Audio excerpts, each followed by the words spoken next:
Աբու Դաբիում Միացյալ Նահանգների, Ռուսաստանի և Ուկրաինայի պատվիրակությունների 3 ժամ տևած բանակցությունները ավարտվել են պայմանավորվածությամբ։ Եկող շաբաթ նորից հանդիպել նույն վայրում, Էմիրությունների մայրաքաղաքում։ Ըստ Աքսիոսի, ուկրաինացիները դրական և կառուցողական են անվանել քննարկումը։ ՏԱՍ-ի աղբյուրը ևս հայտնել է, որ արդյունք կա։ Ուկրաինայի հարցով բանակցությունների երկրորդ փուլը կեսօրին էր սկսվել։ Անցել էր գաղտնիության արտակարգ պայմաններում։ Հայտնի չէր կոնկրետ որտեղ են հանդիպում, հայտնի էր միայն, որ փակ ռեժիմով տարբեր ձևաչափերի հանդիպումներ են անցկացվում։ Տարածված եզակի կադրերը Արաբական Միացյալ Էմիրությունների նախագահի պալատից են։ Էմիրությունների նախագահ Մոհամմեդ բին Զայեդի հետ պատվիրակների ուրբաթ կայացած հանդիպումից։ Այսօր ամերիկյան պատվիրակության կազմում չեն եղել Սթիվ Ուիթքոֆն ու Թրամփի փեսա Ջարեդ Քուշները։ Նրանք Թել Ավիվ էին մեկնել Պուտինի հատուկ ներկայացուցիչ Կիրիլ Դմիտրիևի հետ առանձին հանդիպումից հետո։ Ուկրաինական պատվիրակությունն այսօր համալրվել էր։ Աբու Դաբի էին գնացել Ուկրաինայի բանակի գլխավոր շտաբի պետ գեներալ Գնատովը և պաշտպանության հետախուզության ներկայացուցիչ Սկբիցկին։ Ռուսական պատվիրակությունը գլխավորում էր զինված ուժերի գլխավոր շտաբի գլխավոր վարչության պետ Իգոր Կոստյուկովը։ Չնայած Սպիտակ տան խոսնակը NBC News-ին ասել է, որ բանակցությունները արդյունավետ են, Reuters-ը հայտնել է, որ բանակցությունների առաջին օրը փոխզիջման հասնել չի հաջողվել, քանի որ Կիևը խաղաղության համաձայնագրի հասնելու համար գտնվում է Վաշինգտոնի աճող ճնշման տակ, սակայն պատրաստ չէ տարածք զիջել։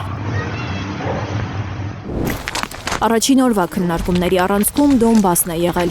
Ռուսաստանը պահանջում է, որ Ուկրաինան զիջի ամբողջ Դոնբասը, Դոնեցկի ու Լուգանսկի մարզերը։ Կիևը դեմ է։ Կրեմլի խոսնակը ուրբաթ վերահաստատել էր Մոսկվայի դիրքորոշումը, չհայտնելով բանակցային մանրամասներ։ Ուկրաինական զինուժը պետք է լքի Դոնբասի տարածքը։ Դա շատ կարևոր պայման է։ Կան նաև այլ նրբություններ, որոնք բանակցությունների օրակարգում են։ Կիևի դիրքորոշումը, սակայն, նույնքան կոշտ է։ Զելենսկին հայտարարել է, որ Ուկրաինան պատրաստ չէ տարածքային զիջումների։ Անհրաժեշտ է, որ ոչ միայն Ուկրաինան ունենա այս պատերազմը դադարեցնելու և լիակատար անվտանգության հասնելու ցանկություն, այլև որ նմանատիպ ցանկություն ի հայտ գա նաև Ռուսաստանում։ Արյունահեղությունը դադարեցնելու այս հայտարարությունները Ուկրաինայի նախագահ Վլադիմիր Զելենսկին արել է Ուկրաինային պատրիոտ հակաօդային պաշտպանության համակարգերի համար նոր հրթիռների մատակարարման շուրջ Միացյալ Նահանգների նախագահ Դոնալդ Թրամփի հետ Դավոսում ձեռք բերված պայմանավորվածությունից հետո։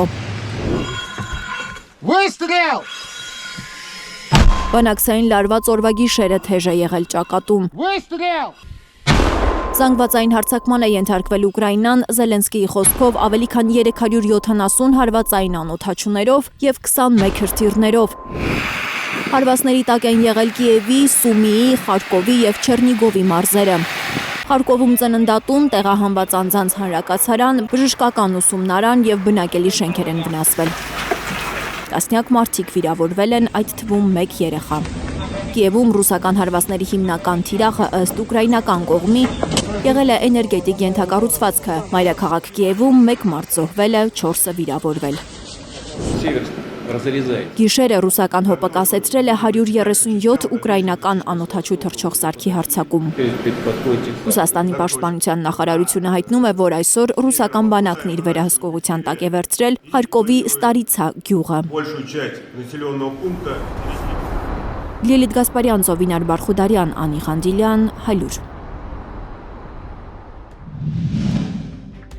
Հայաստանում և աշխարհում տեղի ունեցող իրադարձությունների մասին առաջինը իմանալու համար բաժանորդագրվեք մեր ալիքին, սեղմեք զանգակը, որ բաց չթողնեք ամենակարևորը, ամենահրատապն ու հետաքրքիրը։